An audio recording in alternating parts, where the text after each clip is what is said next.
Why are you still storing random gear? Most people are not underprepared or not prepared because they have not enough gear. No, it's because they have no system. You got a lot of gear, and that's where it ends. Oh, you've got a ton of flashlights, right? Ton of food, right? Lots of water, right? Yeah.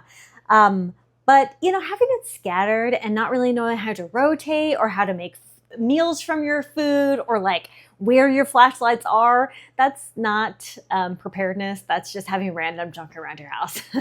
Trust me, I've been there. Hey friend, Morgan here. Let's get into this system that you keep hearing so much about. Do you see this? Input, storage, use, backup. Where does it come from? The input. Where does it live? The storage. How do you use it? Use. And then what happens when it runs out? Backup.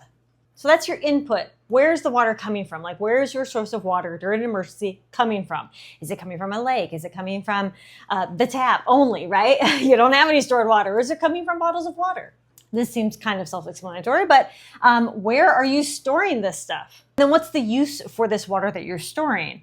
Okay, so is it going to be drinking only? Is it cooking? Is it hygiene? What is the purpose of the water? And specifically, like a lot of people might store gray water. I don't have enough space to store potable water as well as extra gray water for purposes that I don't need.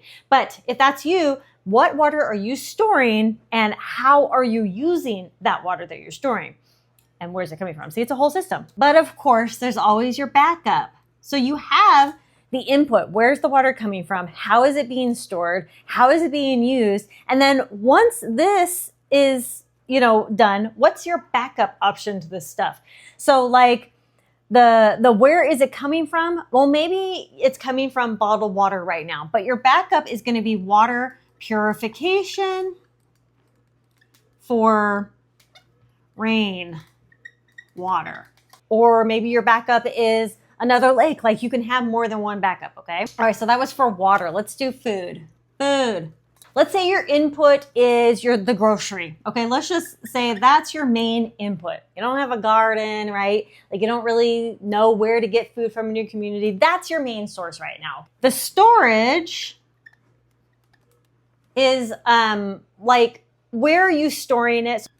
So it's mostly non-perishable foods, okay? And then what's the use? So the use would be, am I storing foods that I have to cook or am I storing foods that are no cook? And you can have both, okay? It's not like you can't have both. So no cook and cooking.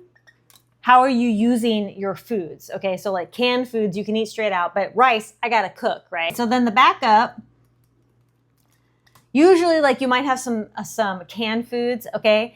But your backup in this case might be like, I'm going to go forage or I'm going to have, some micro greens, or maybe you are going to go to that CTA and that local farmer, okay? And this backup could also be long-term storage. So things like that are stored in Mylar bags and things like that, because they can last longer in those Mylar bags. Let's move on to light and power. Input would be like, maybe batteries. I would say solar too. Whoops, I don't know how to spell today. Solar. Storage would be, where is it being stored? Like I have my prepper closet. So I'll say that. Prepper closet. So what is the use?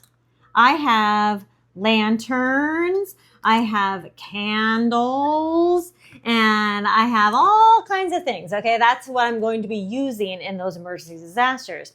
And so the backup would be, like for me, I would say that the backup is going to be the battery backups.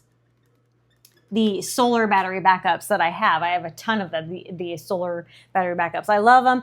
And those are backups. But really, like, it's not like you're using one over the other. Like, you're not prioritizing, hey, I need to use my lanterns first before the battery backups. No, this is all just like a whole system that works together. When you turn off the lights, you're switching to your system. Your input is going to be your batteries and your solar and whatever. Your storage is in your prepper closet. Your use, you're going to use your lanterns and your candles, and then the backup with that battery backups.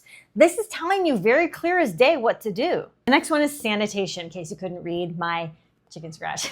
So sanitation, I want to talk about just hygiene, like your toilet, cleaning, stuff like that. So the input, what is going to be your input for sanitization? So like, it's going to be water and supplies. So like, what water are you going to be using for hygiene purposes? I'm going to be using the least amount possible. So like, I have some water, but I also have waterless soap.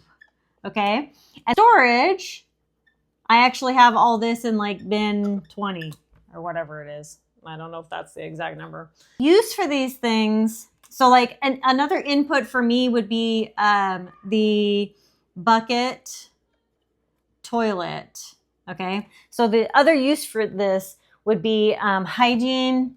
So the waterless soap is for hygiene. And then the bucket toilet, is for toilet. And then the backup might be one of those little tent things, and I'm going to dig a hole. So this is just a very simple system to remember and to not just have stuff, but actually have a system. You have the input, you have the storage, the use, and the backup. And this is going to tell you exactly what to do when the lights go out or when an emergency or disaster happens. And this can be used for just about any case, any type of storage, any gear, any scenario. Most people, they stop there. They buy something, they store it away, and that's the end of it. I don't want you to be most people, friend. Now imagine the lights out for 30 days. Would you be ready with your systems? Let me know down in the comments, and I will see you in the next video. Thank you for watching. Conquer Tomorrow by Preparing Today. I'll talk to you later. Bye.